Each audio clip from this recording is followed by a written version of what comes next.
commencer, on est là.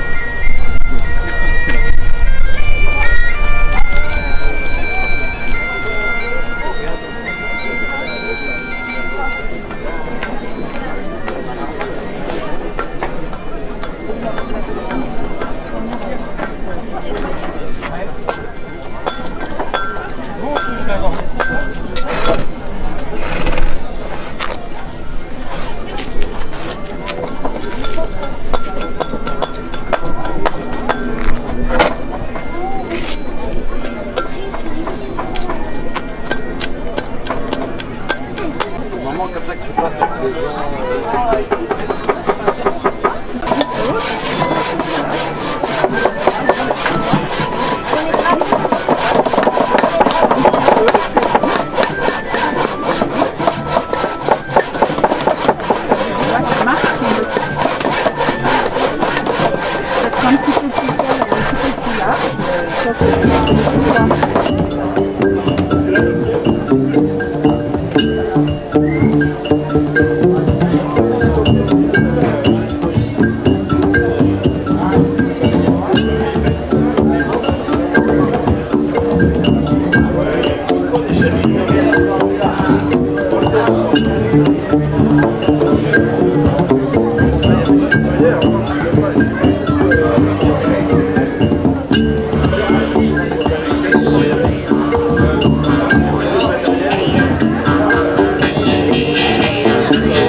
Voilà. Il était là-bas tout à l'heure. Voilà. Ouais, là-bas c'était mon batteur qui tirait le ah ouais. Je connais bien maintenant. Non, non. J'ai le savoir avec les choses, de faire des démonstrations de l'artisanat, de montrer au passage que c'est tout simple. Ça fait, voilà, là le guide c'est une bête pliée en bois. Là c'est même ça, enfin c'est. Là le montage de départ c'est à peu près le principe qu'il y a toujours de journal. C'est quelque chose qui est extrêmement simple.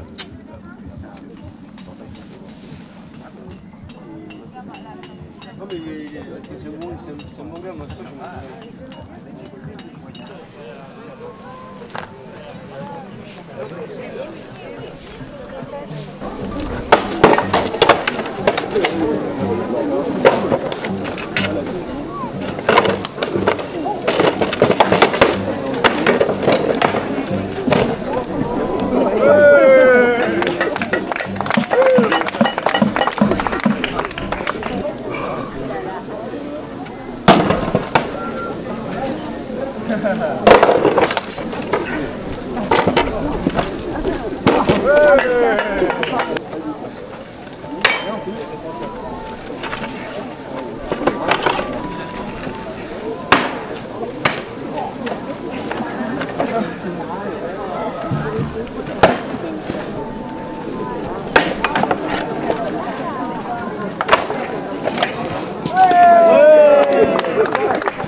Oh non!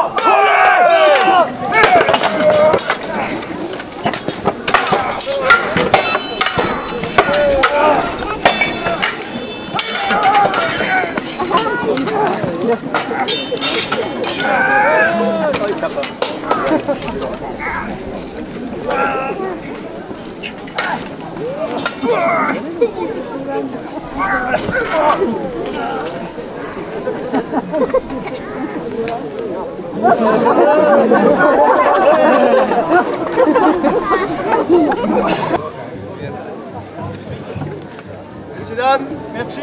Merci beaucoup.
Ensuite on crache.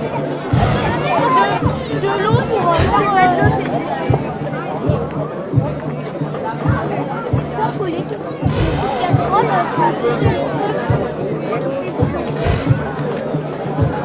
ah non, non, c'est un truc, c'est magique.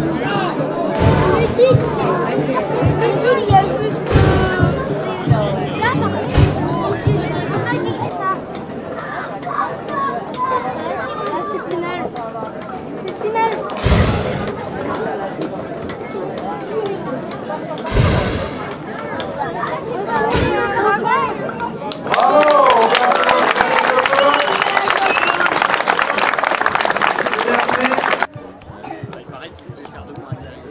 Je dois faire de lui un guerrier, mais pour ça il faut déjà qu'il ait un peu plus de coffre quand il part.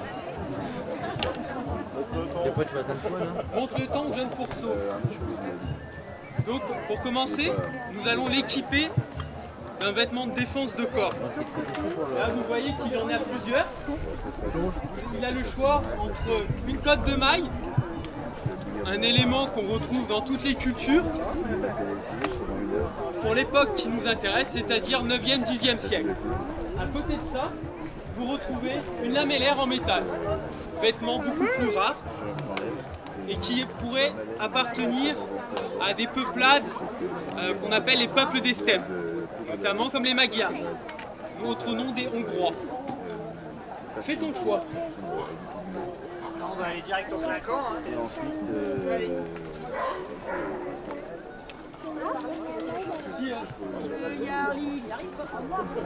C'est un nouveau yard là, il faut lui laisser le temps. Il n'a pas trop l'habitude. Donc comme vous pouvez le voir, le temps qu'il s'habille, son armement de défense se compose d'une multitude de petites lamelles qui se superposent les unes aux autres.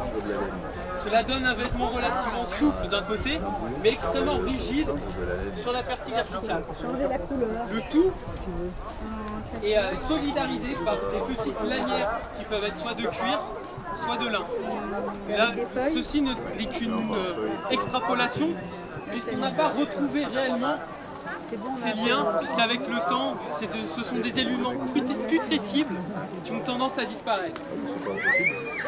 Je pense que notre futur Jarl est enfin prêt. Êtes-vous prêt, futur Jarl? Allez. Donc l'avantage d'un tel armement, c'est que lorsqu'on nous donne des coups, comme vous pouvez voir, Et pas trop bas, pas trop bas. il a un peu peur pour sa descendance. Vous voyez l'effet sur la lamellaire. Celle-ci ondule, le coup est absorbé et réparti sur l'ensemble des pièces. Vous voyez, on peut y aller, même avec la pointe, il ne bronche pas.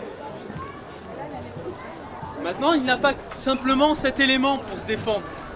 Il a aussi son casque pour éviter les calottes. Pour l'instant, c'est moi qui m'occupe de te former, donc il y a un peu de respect.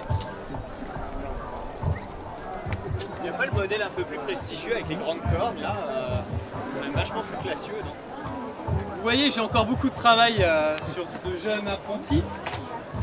Le casque à cornes est un mythe, comme vous pouvez le voir. Ici, il n'y en a pas. Pourquoi? Bah, tout simplement parce que ça n'existait pas. Les casques à cornes sont un mythe qui a été notamment popularisé au 19e siècle par Wagner et ses costumiers. Ils trouvaient ça très beau.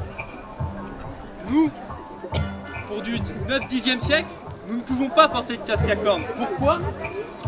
Pour une simple raison pratique. Équipe-toi. Vous voyez comme il est beau, avec son casque typiquement 10e siècle. L'avantage, quand nous n'avons pas de casque à cornes,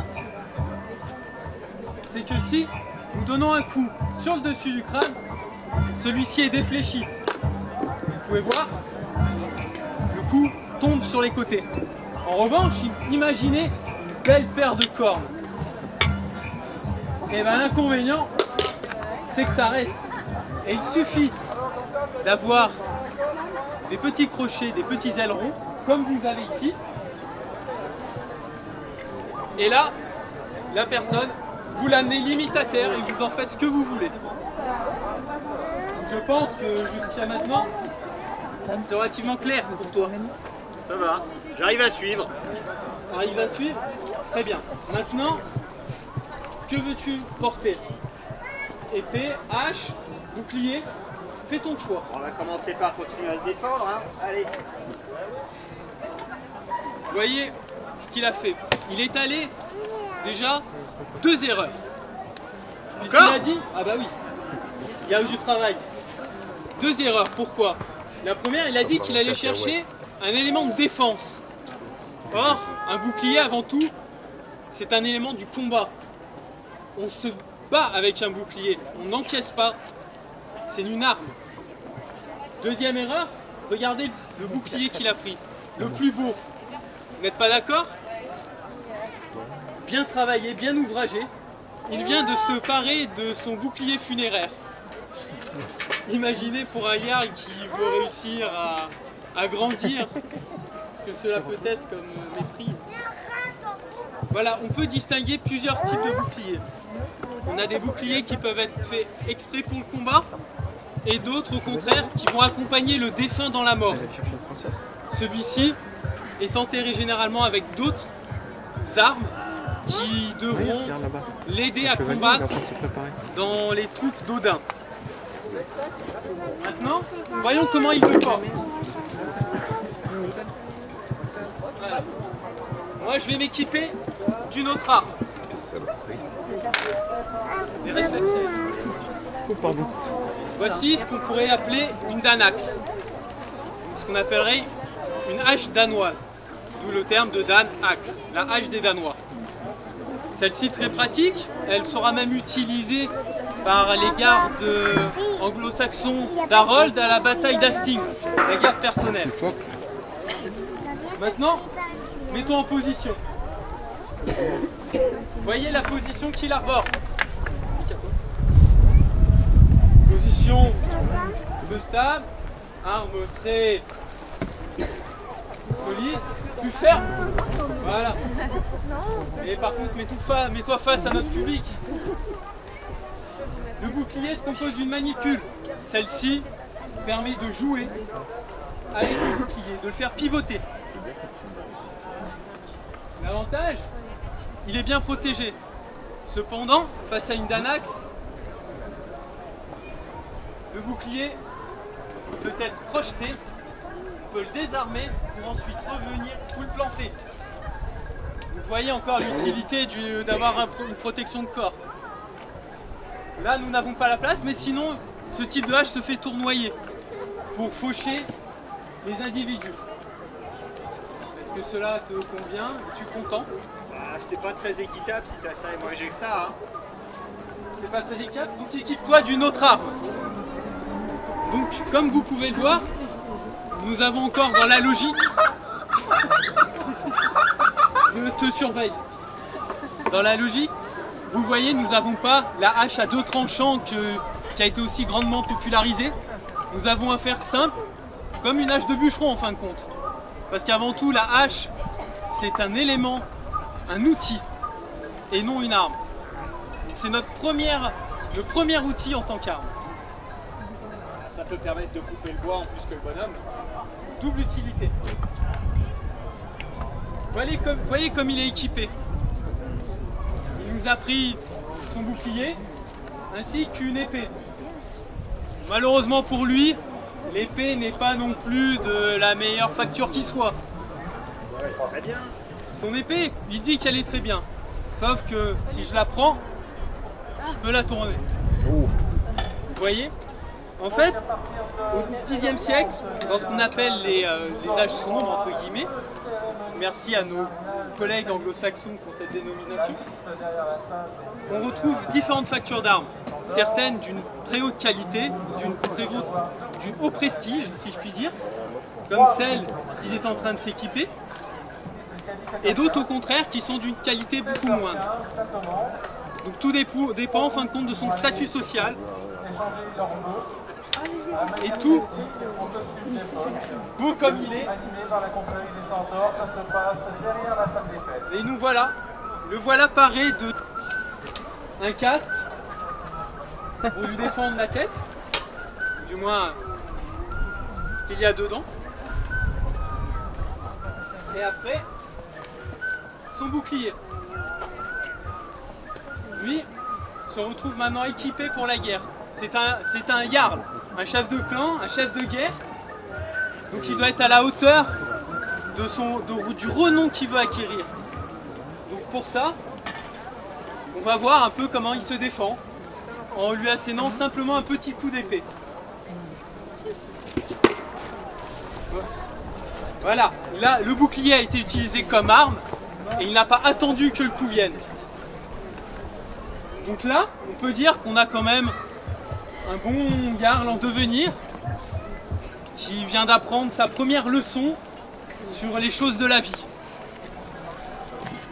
Sur la petite fille. Ouais.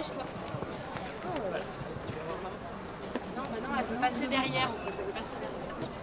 Donc voilà, nous venons de vous présenter un petit peu ce que pouvait être l'armement chez nos compagnons scandinaves. J'espère que ça vous a plu et nous vous attendons nombreux sur notre campement pour continuer ces discussions et vous montrer d'autres aspects de la vie quotidienne.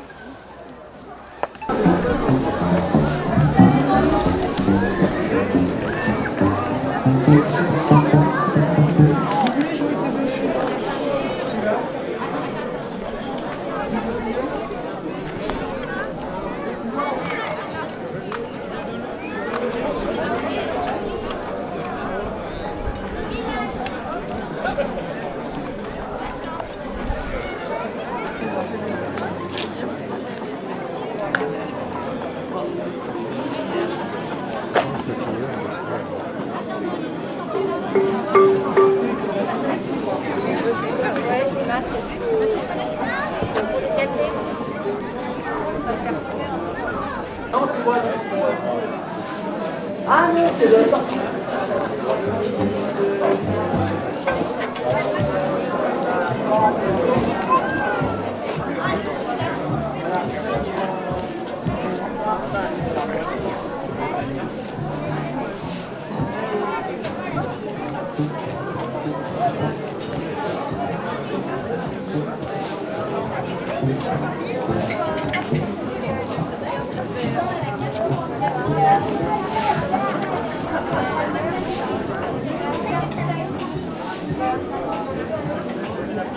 Dame cousine, venez tout droit à lointaine époque du XIIIe siècle. Vous racontez quelques petites histoires là. J'ai des histoires pour les petits et pour les grands. Et comme il y a quelques petits, je vais commencer par une histoire pour les petits. C'est une histoire qui n'est pas forcément médiévale, mais qui est bien sympathique et qui est très ancienne quand même, qui met en scène deux personnages.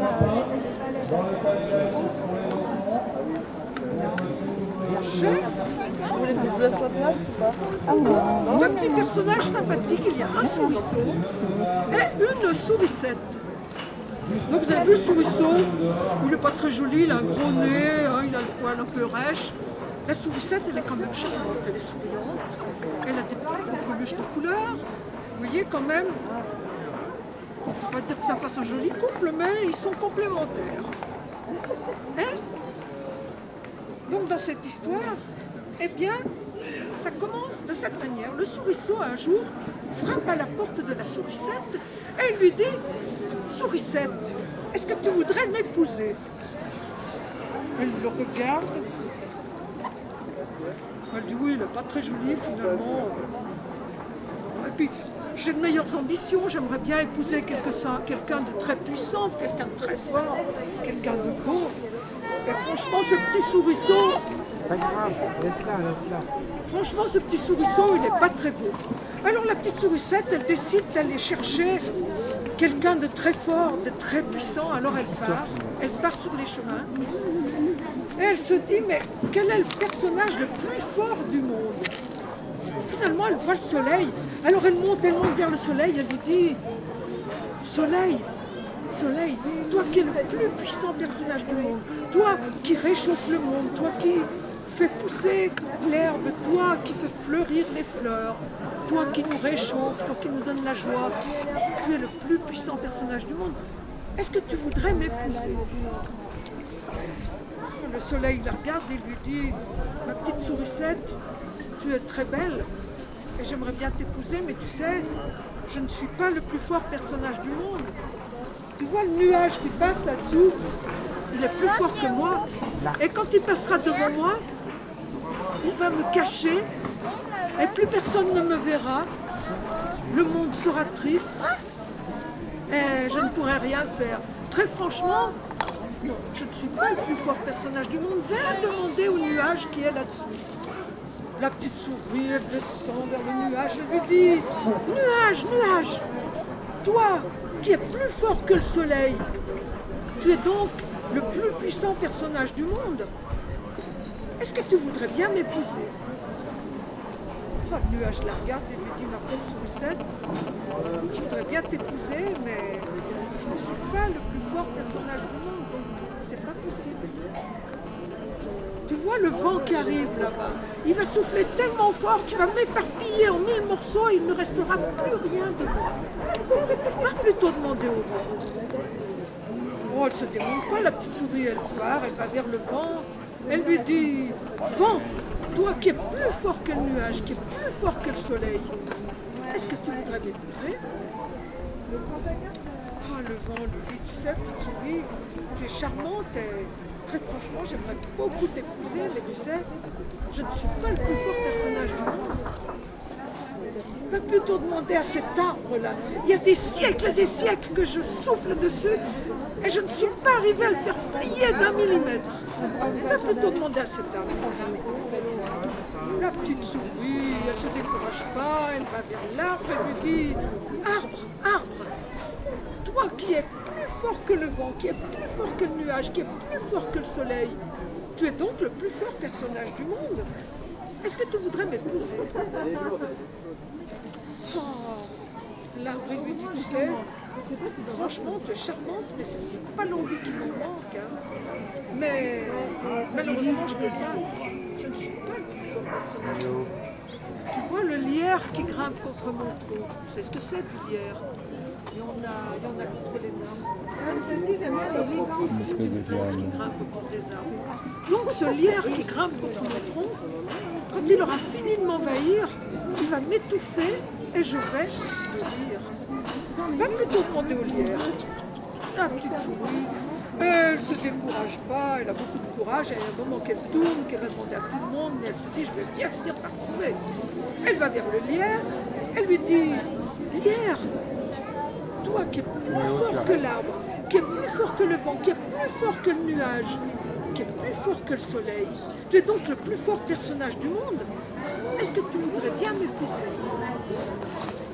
Ah, le lierre lui dit, tu sais, franchement, petite souris, tu es très belle et j'aimerais beaucoup t'épouser, mais honnêtement, ce n'est pas possible.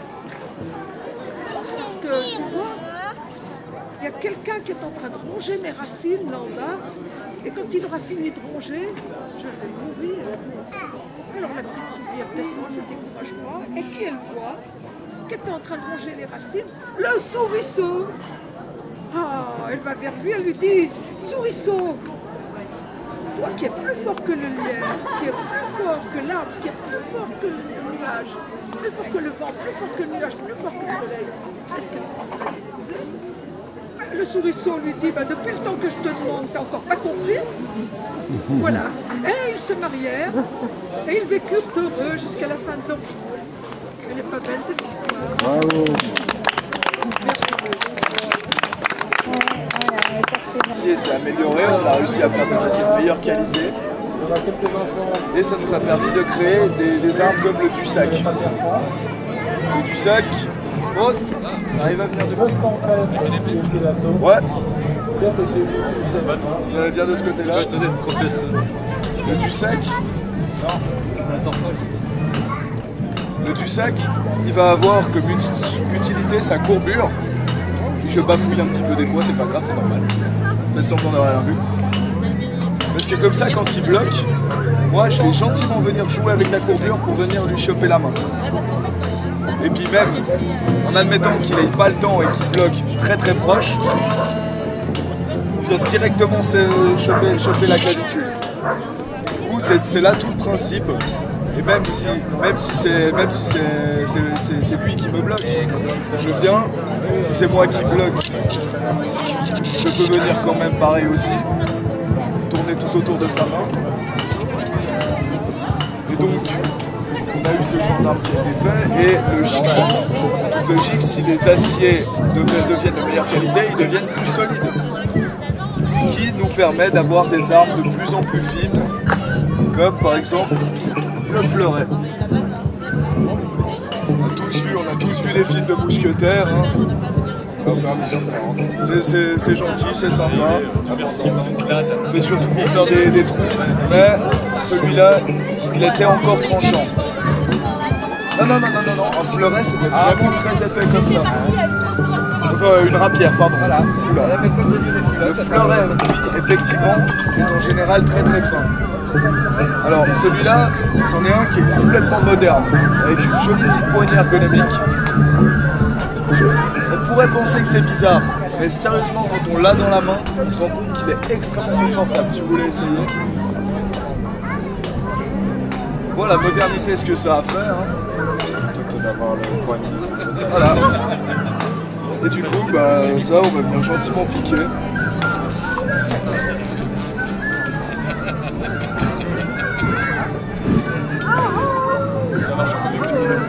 Après,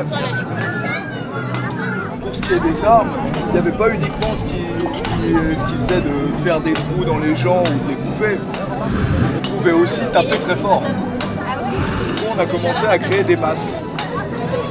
Je vous avais déjà parlé du fléau avant, mais on a aussi Morgenstern, l'étoile du matin. En général, la dernière étoile que vous verrez de votre vie.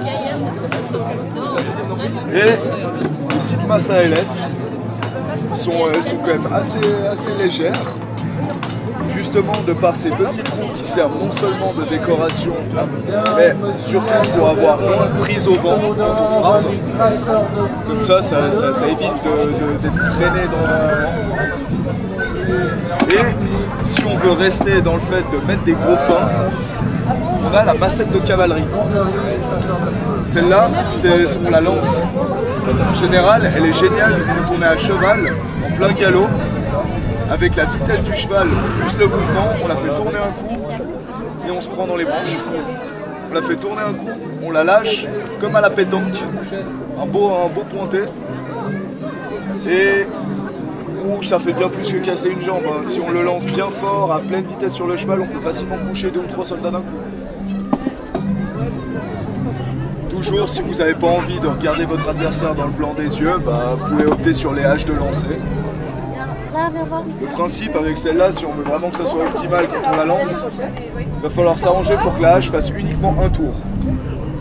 Plus que ça, on perd en précision, en puissance, et on va galérer.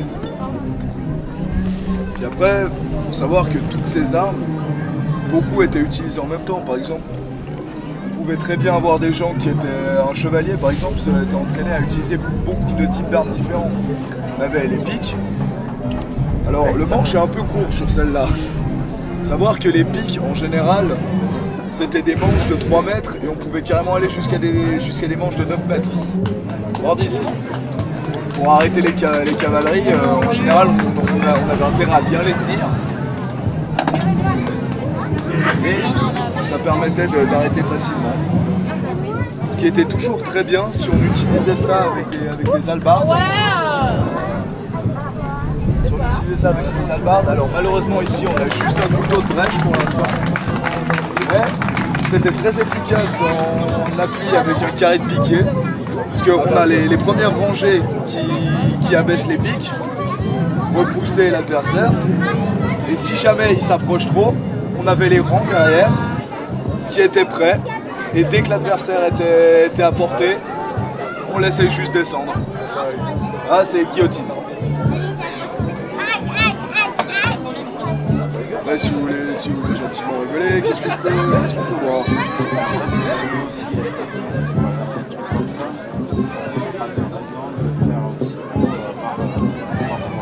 Alors, tout ce qui est esthétique, on peut gentiment aussi montrer notre position dans la société. Mais après, les quillons sont toujours très intéressants pour se protéger. Il faut savoir que si on a des quillons très prononcés comme ça, il y a un autre avantage. Personne vient. On glisse, on coince, on désarme. Chose qu'on pouvait très facilement faire avec une hache aussi. Poste, j'ai besoin de mon petit blague personnel. Avec la hache, un des bons avantages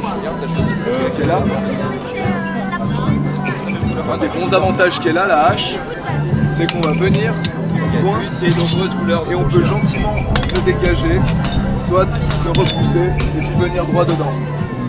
Justement, ce qu'on disait, c'est qu'avec ça, moi, si je viens avec ça, si je viens comme ça avec une arme à 2 mains, je vais honnêtement être désavantagé. Il va très facilement bloquer tous mes coups et finir par ma mort. Tandis que si je décide de venir avec ça, allié à une arme plutôt légère, alors disons, qu'est-ce qu'on va s'amuser? Voilà. Par exemple ça. Il va venir, il va envoyer son attaque. Je viens, je bloque. Et là, je veux gentiment, à choix, décider de découper les boyaux, la nuque, tout ce dont j'ai envie. Ou l'avantage parfois d'utiliser une hache. Chose qu'on arrivait aussi des fois à faire avec le fléau. Quand on frappait et que ça s'enroulait autour de la lame de l'adversaire. Un coup sec et on l'a désarmé.